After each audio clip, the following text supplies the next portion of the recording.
Olá, seja muito bem-vindo a mais uma edição do Panorama. Por causa da pandemia do novo coronavírus, de repente milhares de brasileiros tiveram de mudar sua rotina e começar a trabalhar em casa. No início houve susto, dúvidas e muita tensão. Mas hoje, 3 meses depois, muitas empresas já admitem continuar com esse trabalho por muito tempo. O home office, o teletrabalho, é o tema do Panorama que começa agora.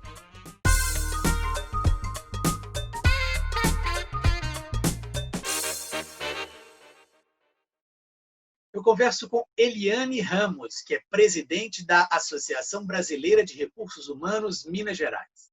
Eliane, muito obrigado por nos atender. Eliane, esse trabalho de home office que as pessoas estão tendo agora começou um pouco meio de supetão por causa da pandemia.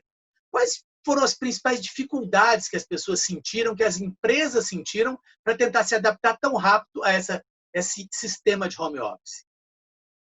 Bom, muito obrigada, primeiramente, pelo convite.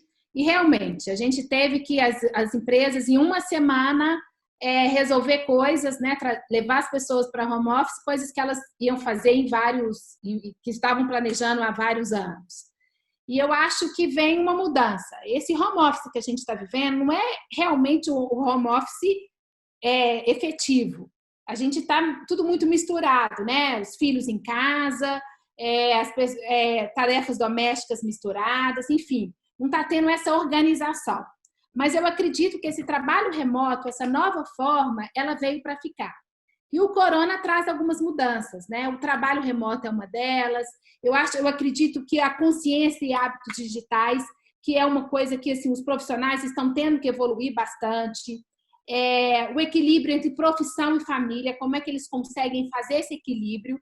E tendências mais do cuidado, mais nacionalistas, do cuidado do outro, e maiores cuidados com a higiene e saúde.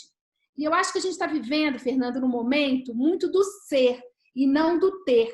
Algumas pessoas se perguntam, por que a gente precisa de tantas coisas para viver? Por que a gente precisa, de repente, de ficar tanto tempo no trânsito se a gente pode realmente fazer o trabalho em casa? A gente vê esse atendimento remoto, o trabalho home office, a telemedicina, o ensino à distância. Então, são coisas que vão sair muito mais fortalecidas nesse mercado, nesse momento pós-Covid. Eu acho que o corona trouxe muito isso para a gente. Anos que a gente estava estudando para fazer algumas mudanças nessa empresa, algumas mudanças em nós mesmos. A gente foi obrigado a fazer em dias. Um grande aprendizado que o tempo é um luxo, que o que importa hoje é o conteúdo. A gente vê como que o conteúdo é importante e as pessoas, talvez, sendo mais simples, a simplicidade está mais presente na fala das pessoas, na forma de agir, na forma de consumir, na forma de se conectar com o outro. Pois é. Agora, em termos de home office, por exemplo, você colocou uma série de questões que são muito importantes. Agora, vamos colocar a questão do patrão e empregado. Quando havia um ambiente único de trabalho, o patrão estava ali com os empregados, com métricas de produtividade, com metas a atingir, uma série de coisas que eram mais facilmente controláveis. Hoje, à distância, como conseguir controlar isso tudo e como a pessoa que está trabalhando pode atingir essas metas sem, vamos dizer assim, aquela cobrança em cima dela, quer dizer, como fazer isso tudo um longe do outro? Essa é uma pergunta interessante. Por quê? Eu acho que esse momento, o grande ensinamento é parar, diminuir esse comando e controle, que a gente não precisa controlar tudo, que o gestor da empresa não precisa. E aí, esse protagonismo maior de cada um com sua própria carreira, com a sua própria entrega. Então, eu acho que essa é a grande diferença. A gente está diminuindo esse comando do controle para que cada um seja mais protagonista de como fazer as coisas de uma forma mais independente. Eu acho que a grande mudança é essa. E eu espero realmente que quando isso tudo passar, quando as coisas ficarem mais tranquilas, a gente não volte novamente para esse comando e controle. Porque eu acho que a gente está muito mais na era desse cuidado, na era, das pessoas das pessoas serem protagonistas mesmo da própria carreira. E a gente percebe que várias empresas estão verificando que talentos estão surgindo, que pessoas que eles nunca imaginavam estão fazendo entregas maravilhosas. Então, vamos tirar esse lado bom, que eu acho que funciona muito dessa forma. E a gente vê que eu acho que uma mudança é essa, sabe? De sair desse comando e controle para uma maior autonomia das pessoas. Eu acho que essa é a grande mudança. Pois é. Agora, como dividir e colocar limites bem traçados entre a vida pessoal e a vida profissional nesse novo universo? Eu acho que é se organizando e se planejando, né? Talvez a gente não vai continuar depois trabalhando só em casa. Eu acho que pode ser um modelo híbrido, 2 vezes por semana em casa, 3 vezes, mas a gente tem que se planejar.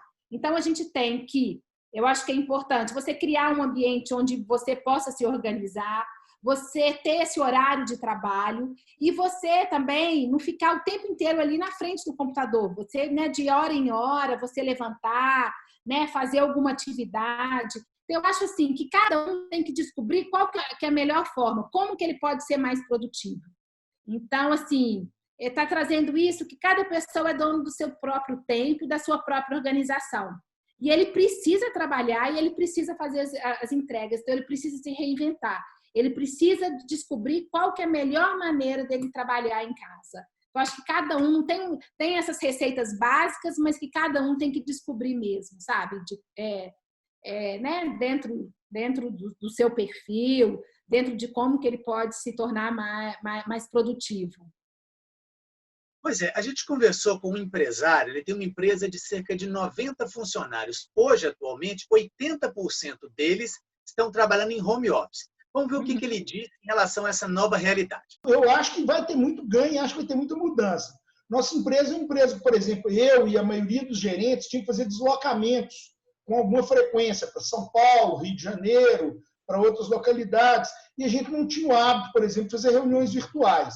Então, isso hoje eu acho que vai cair, porque o tanto de reunião virtual que a gente está fazendo com as pessoas, então, por exemplo, eu acho que essas viagens, esses deslocamentos, você tem economia e ganho de qualidade de vida. Por mais que existam ferramentas de gestão, eu acho que você perde um pouco a questão do controle. E, às vezes tem alguma dispersão, uma ou outra pessoa não tem aquele foco, aquela disciplina de trabalho, e isso acaba, em algum momento, comprometendo. Eu, particularmente, vejo muitos colaboradores sentindo falta daquela coisa do dia a dia, do encontro, de passar na sala, e aí tudo bem, aquele bate-papo, aquela conversa, o sair para almoçar junto, bate-papo, porque é uma questão humana, e que eu acho preocupante, porque tecnologicamente você consegue resolver bem as coisas, mas é mais um isolamento que eu acho que está virando.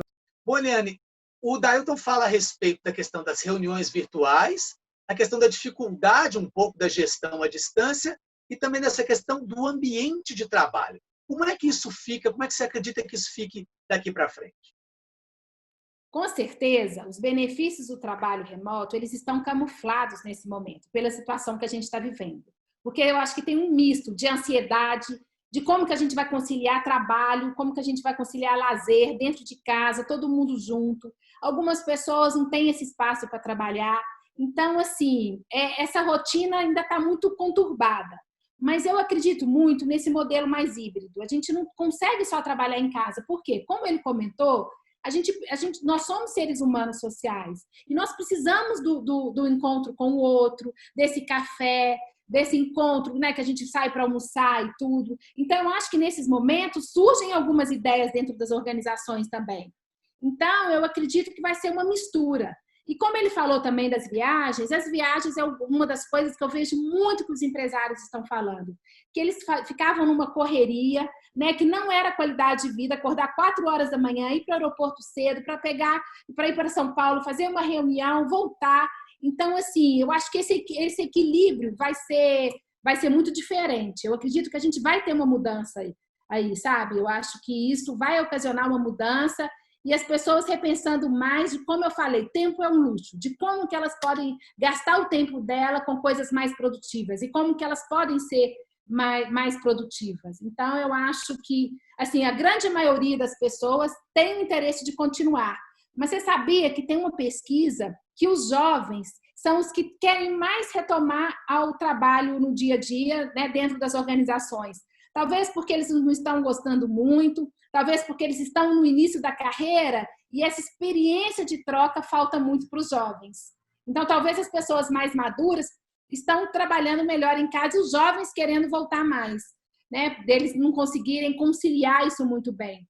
Mas essa experiência de troca no dia a dia ela é fundamental e às vezes nada substitui esse olho no olho, esse momento de troca, de conversa. Perfeito. A gente tem um outro depoimento, que é do Sérgio, que é publicitário. Ele trabalha numa empresa que também, ele já fazia, inclusive, trabalhos home office antes. E aí ele tem uma sugestão, uma possibilidade que ele acredita que pode ser interessante para todo mundo. Vamos ver também. As empresas, principalmente, elas deveriam olhar muito individualmente cada um dos seus funcionários e propor testes, né? Tipo, vamos tentar fazer de um jeito que seja bom tanto para a empresa quanto para o funcionário e não, de novo, a gente tentar estabelecer umas novas regras para esse novo momento. Eu acho que não é muito bem por aí, assim, pelo menos é a visão que eu tenho, assim. Eu entendo que para os setores de RH possa ser uma dificuldade entender as rotinas muito particulares de cada um dos funcionários. Mas eu não acho que é uma coisa impossível, porque se lá atrás, há 4 meses atrás, a maioria das empresas achava que isso não era possível, da gente ser produtivo dentro de casa, por que não agora, a gente entendendo que somos produtivos sim dentro de casa, por que não agora criar essas linhas muito particulares e personalizadas de trabalho home office para cada um dos funcionários? O Sérgio fala um pouco dessa questão individualizada, de cada um tentar encontrar o que é melhor para si e para a empresa, naturalmente. É possível isso, Helena? Claro, eu acho que as empresas, eu já verifico essa mudança. Cada pessoa é uma. Comunicação não é o que você fala, comunicação é o que o outro entende. Então, como é que a gente pode verificar com cada pessoa quem são as pessoas que preferem voltar para o trabalho dentro da organização, quem são as pessoas que preferem trabalhar em home office? Então, a gente tem que ser um tratamento diferenciado, tratando cada pessoa como uma pessoa. Não dá para a gente virar e falar assim, todo mundo vai ser dessa forma agora. Não, tem pessoas que não estão se adaptando. Então, a gente tem que ouvir. Uma coisa super importante, que eu acho que esse momento está trazendo, né, que essa quarentena está trazendo, a gente cuidar das pessoas como uma a uma. Essa era do cuidado, sabe? Entender esse sofrimento, a ansiedade, o medo que cada um está sentindo e o desejo de cada pessoa. Como que essas pessoas podem ser mais produtivas? Então, a gente tem que entender cada um e verificar o que é melhor para cada um. É o momento da escuta, esse momento do cuidado. Eu acredito muito que a cooperação está aumentando bastante e que liderar não é estar só no comando, no controle. Liderar é muito mais saber cuidar das pessoas que estão sob o seu comando, entendendo cada um. É aquela história do respirador. Quando você vai para o avião, primeiro você tem que colocar o respirador em você, cuidar bem de você, e isso está mudando muito nas pessoas, essa autoconsciência, para depois você conseguir cuidar desse outro. Então, eu acho que esse líder consciente está se destacando bastante no mercado, as pessoas estão aprendendo muito. Né? Dizem que a gente aprende muito na dor ou no desejo. Então, acho assim, com essa dor, com esse remédio amargo que a gente está recebendo, os líderes estão aprendendo bastante a serem mais conscientes. Perfeito, Helena. Muitíssimo obrigado pela entrevista. Tá bom. Muito obrigada, Fernando. Tudo de bom. E o Panorama de hoje termina aqui. Muito obrigado pela sua audiência e até o nosso próximo programa.